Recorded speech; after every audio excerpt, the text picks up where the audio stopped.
What's up, everybody? It's AfroDJMac here, and I want to give you a new free Ableton Live pack.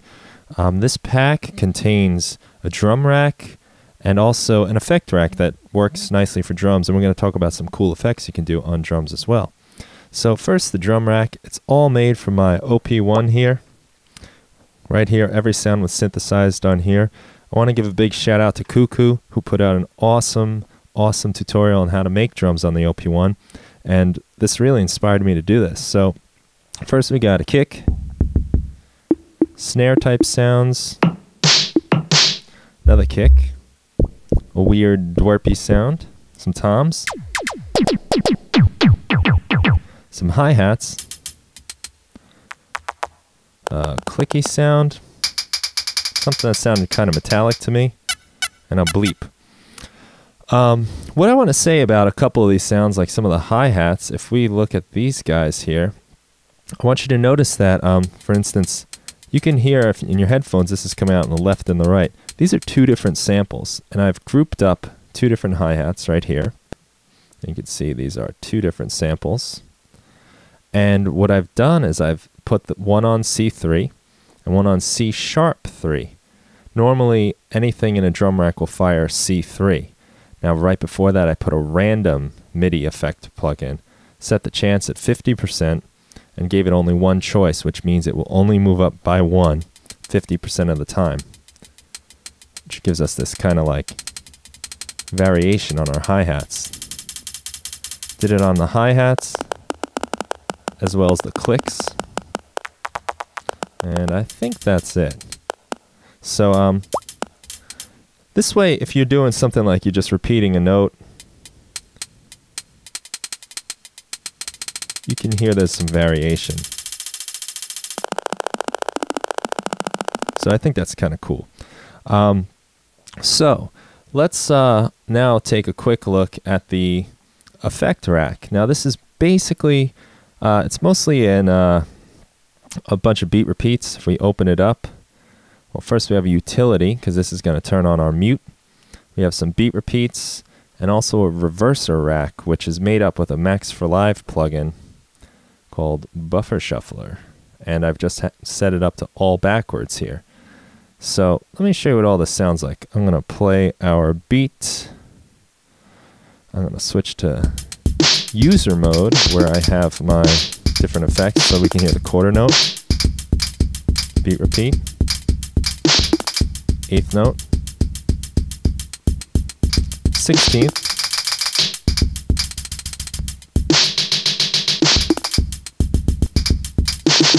and 32nd note.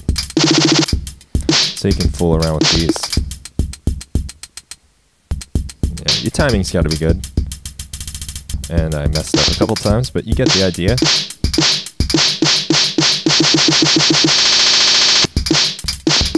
Okay, so those are the beat repeats. Next, we have a couple triplet beat repeats. These are just to give you some triplety sounds for a little variation. We'll hear the reverser now. And the mute just quiets your drums for a second.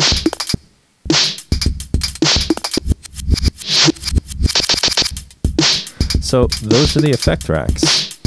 Come out of user mode here. Go back to our drums. Let's take a look at our clips here. So I've got a couple different clips. Up top here are two different beats. And I've treated these beats pretty normally as far as the launch mode goes. That's where we're going to really pay a little attention here. But under that, we have a snare roll. And on the snare roll, I have the quantization set at 16th note. I have the same thing going on here on these different clips that are all kind of like drum fills. They're all set to 16th notes. So this means I can just hit it and it'll come right in on the next 16th note. That fill will come in.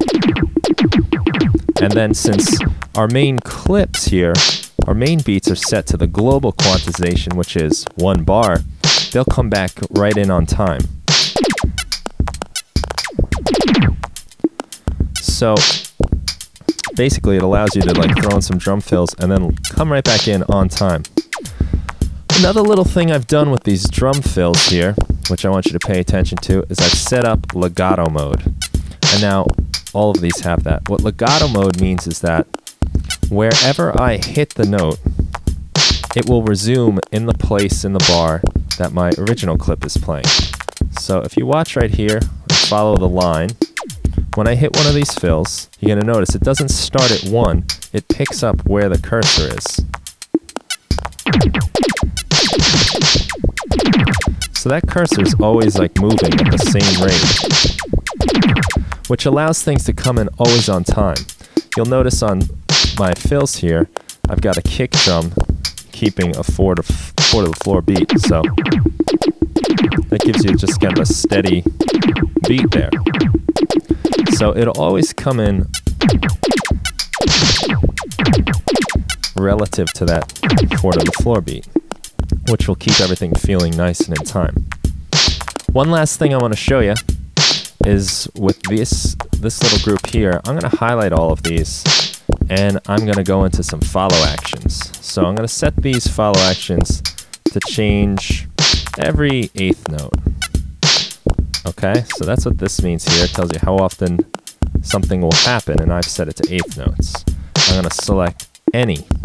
So when I select any, that means after I trigger this clip, and after an 8th note, any of these 4 clips, these 4 adjacent clips, will be triggered. So let me just show you how it works, and I think you'll get the idea. So right now, after just triggering that, I'm kind of just randomly popping in and out of drum clips of these 4. And whenever I want, I can just hit my beat, and it'll come right back in on time. What this does is take all of these sort of random drum fills that I have here and mixes them up even further, which is pretty cool. So by using follow actions and setting it to random, you can really mix things up. What I like to do here is I like to basically put a whole bunch of like different drum sounds, maybe like tom rolls, snare rolls, and let the randomness take over, and it creates some interesting drum fills. So I hope you found that useful. I hope you enjoy the different packs we have here. We got the OP1 drum rack and also this beat repeat, reverser, and mute effect, which is really fun to use on your drums.